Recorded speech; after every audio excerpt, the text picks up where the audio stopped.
Hello, 40K fans, and welcome to another article in the philosophy series. I appreciate you waiting for me while I get this one out. Last week was a little bit crazy, so I wasn't able to get an article or a video out, but this week I have proceeded with the next chapter in our Garville Loken series, Loken's Loss of Innocence. Once again, a big thank you to Frontline Gaming for allowing me to essentially just throw all my thoughts up on their website for everybody. I am very excited to get into this because it is the first part of the dissection of Loken's psychosis and his development as a character, and as who I feel is the most relatable main character of the Horus Heresy series. So, with that out of the way, let's jump right in. It is worth noting here, just to set the stage, that we're discussing an event that occurred based on the lore of the tabletop game, as very loosely outlined in a long period and long series of rule books, short stories, lore excerpts from codexes, white dwarfs, art compilations, throwaway lines of text, all of it. As such, the discussion of the narrative and the themes of the Horus Heresy story ultimately revolve around a narrative built around an event that, for all intents and purposes, had already happened in many ways. Some of the facts of it, or however much we can take fiction for fact in this analysis, it was already decided. So the outcome of the heresy was decided, and great lengths were, for that reason, taken in the course of the novels to delve into why it happened the way it did and how it affected the characters in the ways that it did. In this sense, more effort was put into the whys of the heresy than into the resolution of the finale itself, because it's pretty much taken for granted by the entire audience. Now, how the authors justify the actions of loyalists and traitors alike to create a compelling narrative is part of how this analysis of Loken is able to work in the first place. The end is known, but the journey isn't. The journey being the most important part. Inasmuch as the journey is good, the books have succeeded in entertaining readers, but in doing so, the characters in these stories have to undertake relatable human journeys, which means they don't start their journeys at the end of their psychological development. So this video is about Loken's loss of innocence. What do we mean by innocence when we're talking about Garville Loken? It's hard to imagine a decades-old, galaxy-wide, bioengineered super soldier being innocent. Of course, innocence isn't being used here as a guilty versus innocent comparison like a courtroom, but is instead characterized by another definition of innocence, which is a lack of knowledge, or just straight up ignorance, that Garville Loken and many of the other Astartes operated underneath. The Horus Heresy series ripped the bandage off of this revelation time and time again, as the shock of betrayal left the Loyalist forces with analysis paralysis at the moment itself, followed by a burning hatred, crippling sense of loss, something so powerful that it shaped them as warriors and the Imperium as an institution for millennia to come.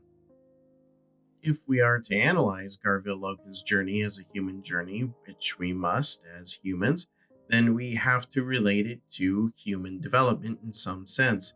This gets tricky, since by the time the story of the Horus Heresy series begins with the novel Horus Rising, Loken is older than most humans in the real world could realistically expect to be. This makes relating a loss of innocence journey to Loken somewhat more complicated than it would be for a child or through the lens of a young adult, as is so common in popular fiction, especially considering that innocence is a trait often associated with children and adolescents. While that is true, we also have to keep in mind that, in a way, Loken and many of his brothers are effectively children and adolescents in many respects, especially developmentally.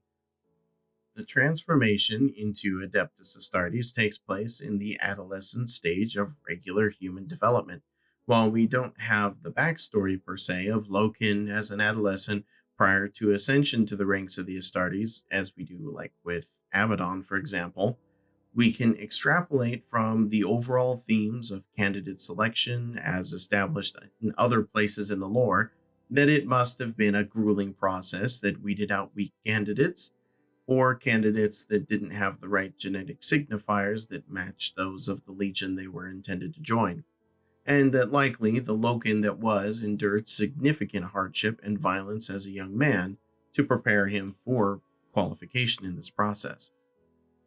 It then becomes reasonable to assume that to be the subject of such hardship as a young man, and then to go through a psychoconditioning process, means that it isn't unreasonable to consider that his psychological development was interrupted and stunted in many ways that allowed him and all the Astartes in similar circumstances to function as the weapons they were intended to be.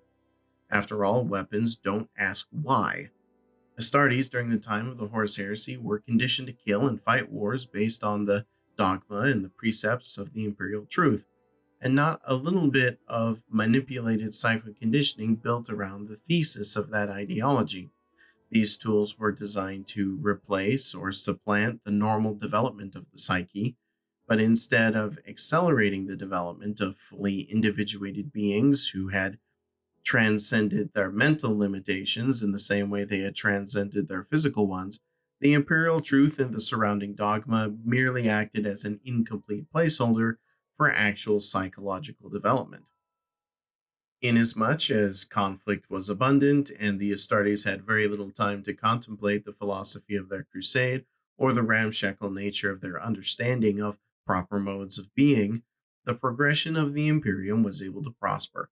That isn't to say there were no Astartes who engaged in thinking about the Imperium and their role in its society, as Loken clearly demonstrates with his visits to one of the greatest Imperial philosophers and orators available in a student mentor kind of relationship, which is interesting because really he is older and better per se than the regular human who he is learning from, but obviously not. If Loken truly had ascended beyond the need for psychological development as part of his transformation into an Adeptus Astartes, why was he going to such an orator like Kyril Sinderman, who was a regular baseline human, and getting advice on philosophy and asking questions related to the morality of their crusade? The mentality of the Imperium was put together well enough to preach to many newly conquered or integrated worlds, but inasmuch as its fundamental premise about a secular galaxy was false, it would not last. Once increasingly idle Astartes' minds were exposed to the true nature of the universe, it was only a matter of time before cracks started to form in the psychology of the Imperium itself. In this sense, victory defeated the Emperor. The conquested Eleanor and the Emperor's departure from the Crusade marked a tipping point where the greatest conflicts in taming an errant galaxy were resolved, and the Astartes were left to consider things that had simply never come up while enemies and war were more abundant. The imperial truth was the great imperial lie, and it would be remiss for me to overlook an underlying theme that begins at the very start of the first book, that an empire or a person built on lies cannot last. So it is for the Astartes, and as we will see with the journey of Garville Loken, the consequences of these lies getting exposed will have a varied effect on the psyches those lies were the foundations of. Now, this analysis could delve all the way back to the original motivations of the heresy's main architects and their cascading influence on the other legions, namely the word bearers, but ultimately chaos itself. But that threatens a journey down an entirely different rabbit hole than the one that I'm currently digging to. The word bearer's own legion wide psychosis and determination to collapse reality into chaos deserves its own long essay series, and perhaps there is somebody who will do that someday. For our purposes here, it is enough to acknowledge that they were the architects of the heresy, and that the tendrils of their plots took form within the Luna Wolves Legion in the form of the warrior lodges. Now, the brilliance of this method is in the word bearers' attempts to circumvent the existing ways that the legions kept control of their warriors, as dictated by the Principia Bellicosa, which was how the imperial army was structured, including that of the Legiones Astartes. By establishing these warrior lodges that went around and bypassed many of the controls, the hierarchy of authority, ignoring rank, and allowing people to speak honestly. It opened the door for a bunch of essentially psychologically undeveloped, ignorant people to share ideas among each other. And it made it very easy for them to insert new ideas into the legions. So their efforts sought to exacerbate the undeveloped nature of the Astartes psychoconditioning with a combination of doubt, an undermining of authority, a misinformation campaign, and of course, no small amount of chaotic sorcery. This is science fiction, after all. It is also worth noting that not every legion embraced the imperial lie with blind faith, and even some legions that did were able to produce more psychologically developed Astartes than others. The White Scars, for example, openly understood the truth of the warp and the dangers contained within. Jagadai Khan basically kept doing his own thing when it came to his Stormseers and their understanding of how the Sea of Souls, as the Sons of Prospero called it, was dangerous and full of intelligences that would lead them astray. The Space Wolves were similarly an exception to many of the rules surrounding the Imperial Truth. For whatever reason, the Emperor allowed them to keep many of their traditions and left the homeworld of the Space Wolves, the Vilca Fenrica, mostly untouched by Imperial dogma. It's discussed somewhat in Book 7 of the Horus Heresy, the Black Book, that explicitly states how the Emperor made a deal with Russ that he wouldn't touch his homeworld. Even so, the wolves weren't so much enlightened by their traditions about the true nature of the warp, but were insulated in a different kind of ignorance by their traditions. Those traditions were rooted in what would look like superstition, a little bit of madness, and backwards thinking. However, it was the perfect antidote to inoculate them from the temptations of chaos, almost as if knowing that something is dangerous is safer, even if you don't understand its true nature completely, than outright ignorance or denial of a danger's existence. It's a strange take on the ignorance is bliss adage that's often thrown around, in that they aren't truly ignorant, even if they don't really know, but they know enough for it to be dangerous. And I think that this is a consistent theme in the Space Wolves, and one of the things that bears analysis perhaps at another time. Other legions, though, that weren't mired in those kind of traditions or superstitions, such as the Ultramarines, had already begun to address the problems associated with a final victory over the Imperium's foes. The Ultramarines, while fully immersed into the dogma of the Imperial truth, had developed the capacity for growth by preparing for leadership and stewardship of the worlds they conquered, in addition to their integration into the governing structures of their baseline human counterparts. This was a small stroke of genius in Rabute Gilliman's plans that he would create a cooperative relationship between the Astartes and their baseline human counterparts. This integration would also make the rumors of eventual Astartes obsolescence fall upon deaf ears, since they would have an active role in humanity's future. And the efficient administration and integration that Guilliman's Legion was known for not only could become a model for other legions, but also would put Guilliman again in a position to rival Horus's influence over the Imperium at large, which was getting increasingly bureaucratic, lending itself to Guilliman's strengths, versus a straight military rulership. Even so, the Ultramarines still weren't quite individuated or developed enough to consider betrayal, except for the example of Aenid Thiel. And his own preparation was more out of a desire to prepare for an eventuality, a theoretical, as they would call it, as opposed to actually thinking it would happen. Some legions did a better job of weeding out outside influences, such as the lodges of the Word Bearers, by keeping an internal police force of sorts, such as the Blood Angels did, though their side on the Horus Heresy loyalist traitor was more decided by the jealousy and hatred of Horus for Sanguinius than anything else. While it is safe to say that they were completely loyal to the Emperor's cause, they had their own set of problems that bears its own individual analysis. The lion was also one who could internally police his legion, though the circumstances of the Horus heresy would distract him from those duties long enough to cause grief for him later on. His need to micromanage the process and his secretive nature absolutely contributed to the schism of his legion post scouring. His warriors had no foundation for their loyalty beyond a shallow expectation of absolute obedience. This, obviously, was not enough. And it goes to show that there is another, perhaps, lesson in this narrative about openness, honesty, and the price of secrecy that has many more layers than a simple, the Emperor should have told them about the war. The Luna Wolves, the Legion of Garville Loken, had none of these advantages, and his legion was psychologically underdeveloped. That's why we talk about these other legions, is because while the reasons for some staying loyal are contrived to satisfy understandings that we already have of the game's setting prior to the publication of these novels, effort went into the justification of these things. Horus's own ambitions to be seen as the best infected his legion's mentality, first among equals, a sense of pride in the legion and its figurehead that set the legionaries up for the fall that would come later.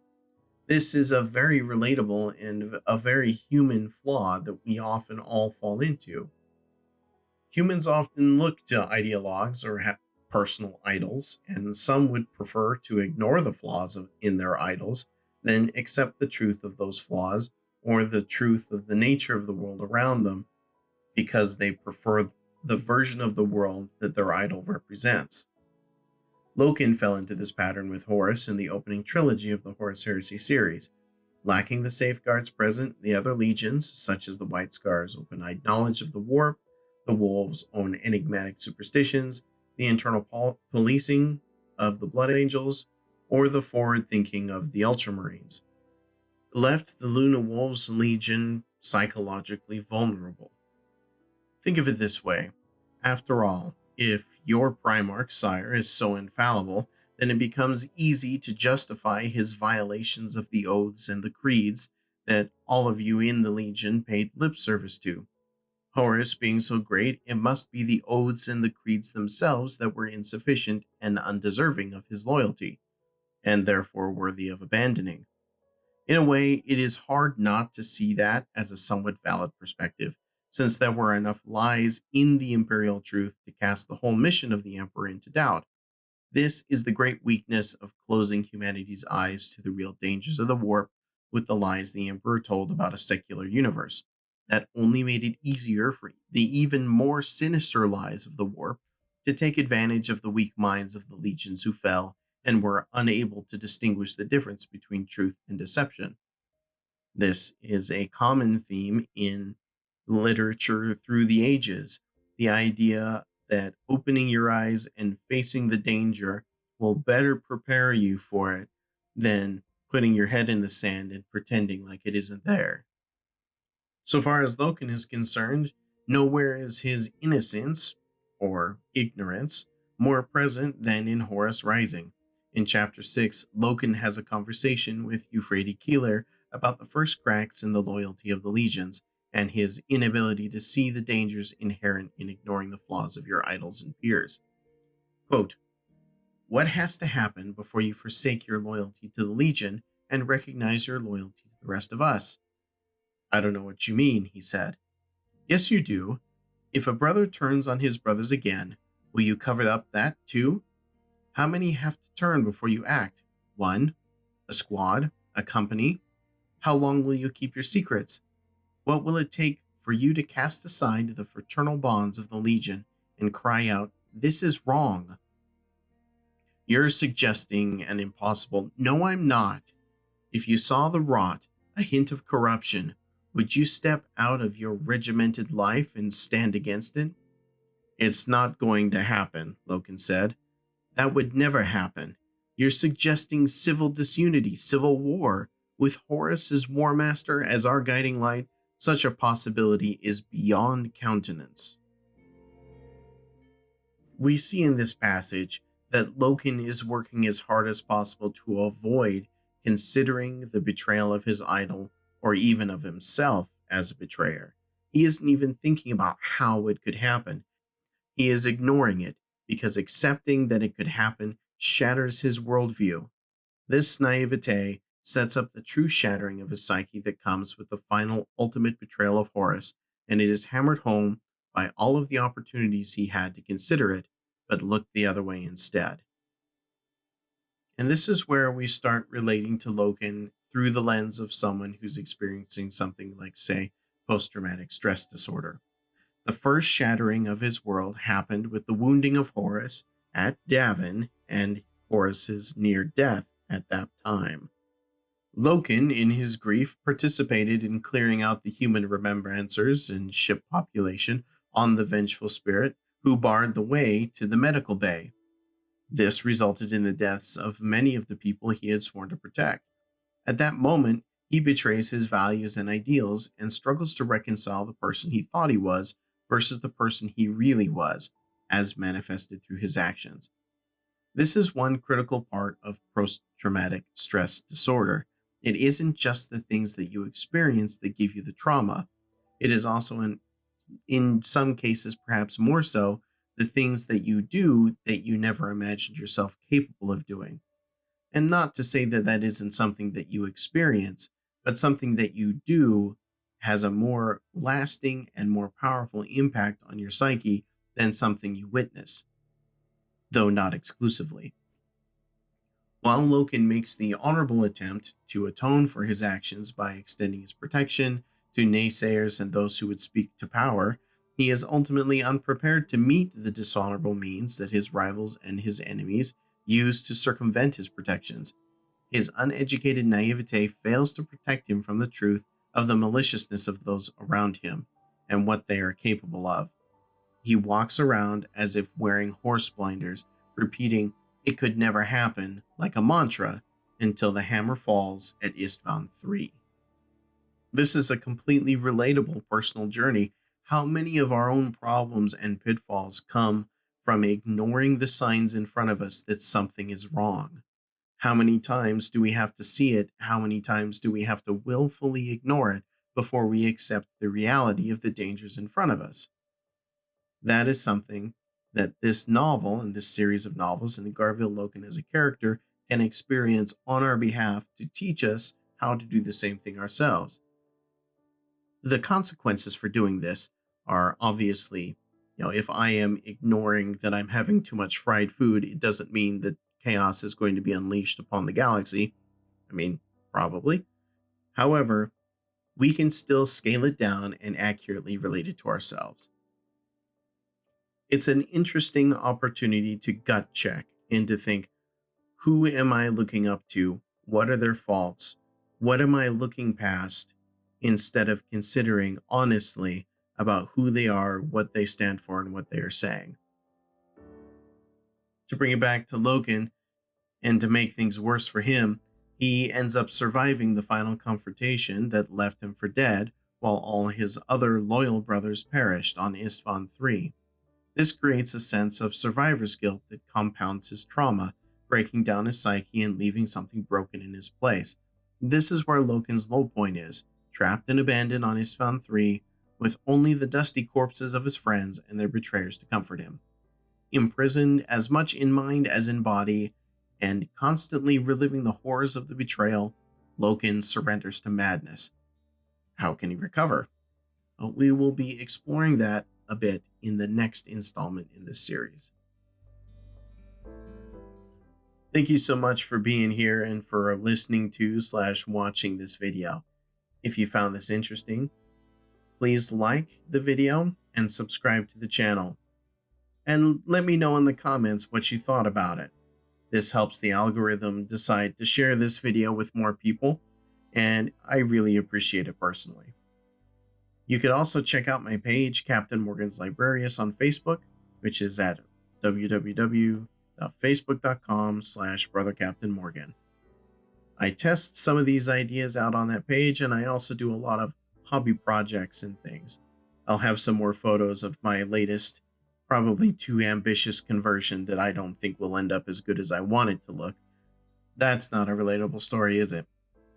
Either way, thank you so much for lasting this long, and I look forward to speaking to you in the next video. Cheers.